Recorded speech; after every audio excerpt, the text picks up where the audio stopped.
In this project, our purpose is to analyze the social interaction between two people in the images. Our goal is to find out all the social interactions in images and video frames. To analyze the images, we use Hawk, FYP, and Shift as the feature descriptors. Then, finally, we use the SVM to classify the image into different social interactions.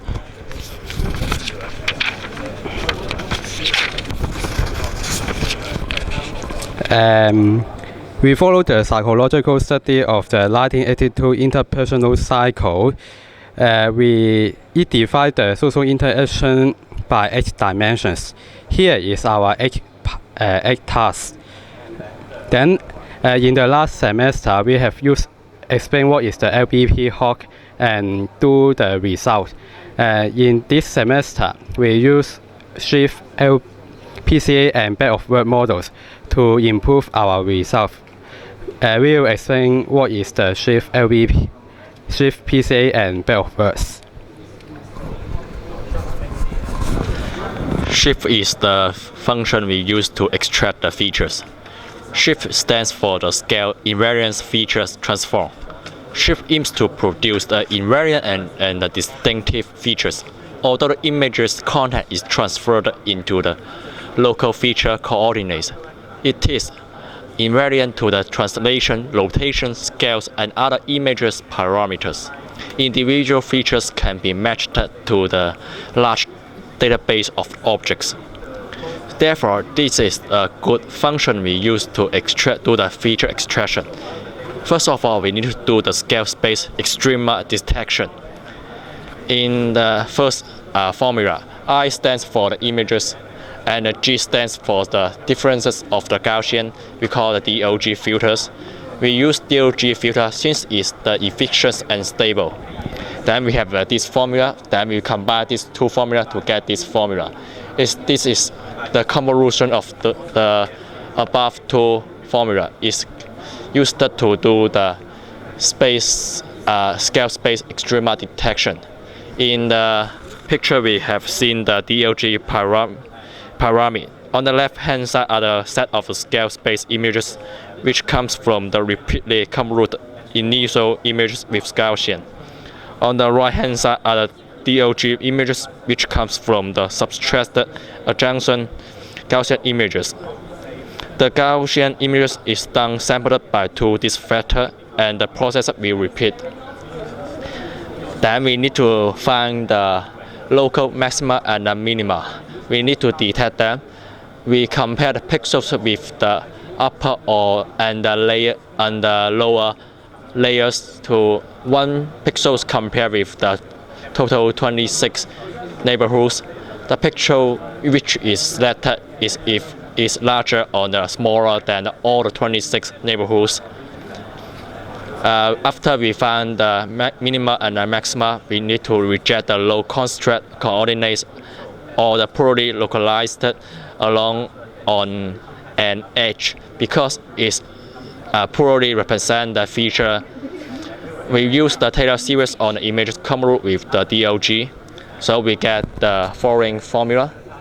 And the previous one, we also find the location of the maxima and the minima. So we combine these two formula, we get this formula. For the absolute value which is lower than the 0.03, we will reject it since it poorly represent the features. Then we can use the 2 times 2 Hessian matrix H. And we also need to find the sum of the eigenvalues from the trace of the H and the determinant. Then we do the ratio. For the points which cannot fulfill this ratio, we reject it. For the points which can fulfill this requirement, we will keep this key point. Then we need to do the orientation assignment to produce the orientations. At the last step, we need to do the key point descriptor to produce the vector which can describe the region around the interest point. We have the 128 dimensions. We need to be normalized to make it to the unit length. For the crisp value, which is larger than 0.2 we will re-romanize. Since that we have a lot of images, so the dimensions of the image will be quite high. Having the high dimension is not good for the following computation, so we need to decrease the dimensions. We use the principal component analysis PCA. PCA is the method which applies the linear algebra. PCA is the statistical procedure. It's grouping the relationship. It uses the algorithm transformation to convert a set of the observation of the possibility correlated variables into a set of the values of the linear uncorrelated variables.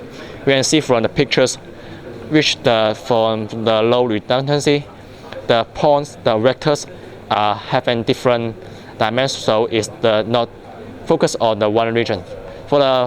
In the Part C, we see the high redundancy. The points are decreased. The dimension of the points are decreased, so some points are grouping into a small region. It's good for the following result because points vector are focused. We also do the back of works models. There are 3 steps to do the back of work models. They are the feature detection, feature description, and codebook generation. We use Shift as the feature descriptor. It extracts the feature from the face in the image that divides the image into subregions. Then we use the k-mean clustering to form a codebook. After all, we use a SVM to classify a image. The first step is to do the feature representation. Visual words are ionic image pictures which represent the frequency of word occurrence, but not their positions. Each image is abstracted by several local pictures. Shift converts each pitch to 128-dimensional vector. Then we do the codebook generation. Back-of-word model convert vector represented pitch to code words. Then you will produce a codebook which looks like a word dictionary. K-mean clustering is used for the vector quantization. The center of the cluster are the code words. The codebook size is the number of the cluster. Each visual word is recorded in a vector which can be represented the final feature vector of the image. What's the k-means clustering? K-means clustering aims to partition an observation into k-cluster. Each observation belongs to one of the clusters with the nearest mean.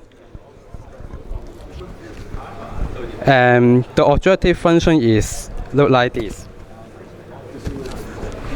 For the k-means clustering in the feature learning, the first step is we train the k-mean clustering by using the training data set.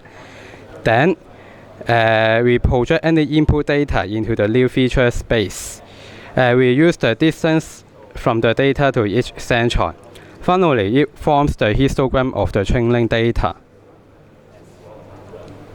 In our project, we use 648 interest points for each phases and 128 clusters.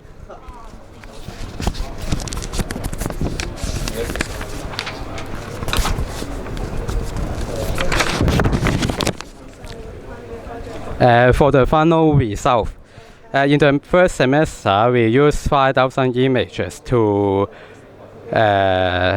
be the data set and use hot and FYP as the feature extraction. For the hot, the result is about average accuracy is about 54%, and the LVP is about 51.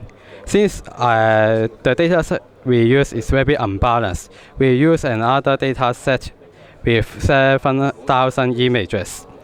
And we also use the hot and LVP to run this data set again. The average accuracy is 58.4, and for the LVP is 58.6%. It's about 4 to 7 improvement. And then we use Shift as to be the feature extraction. The average accuracy is about 59.4. It has a 1% improvement compared with hot and LVP. Then we use the technique of the PCA to decrease the dimension of Hawk and LVP. Since the result is not very obvious, the average accuracy is only improved 0.2%. For Hawk and LVP is also the accuracy is also improved only 0.2. Then we combine the Hawk and LVP with PCA to see whether there is an improvement. From this graph, we see that the average accuracy is 16.9%. There's a 2% improvement compare only use one feature extraction. And then we finally use bit of word to see the average accuracy is about 64%. It's the highest result we do in this semester. This result has improved almost 10% compared in the first semester. That's the end of our presentation.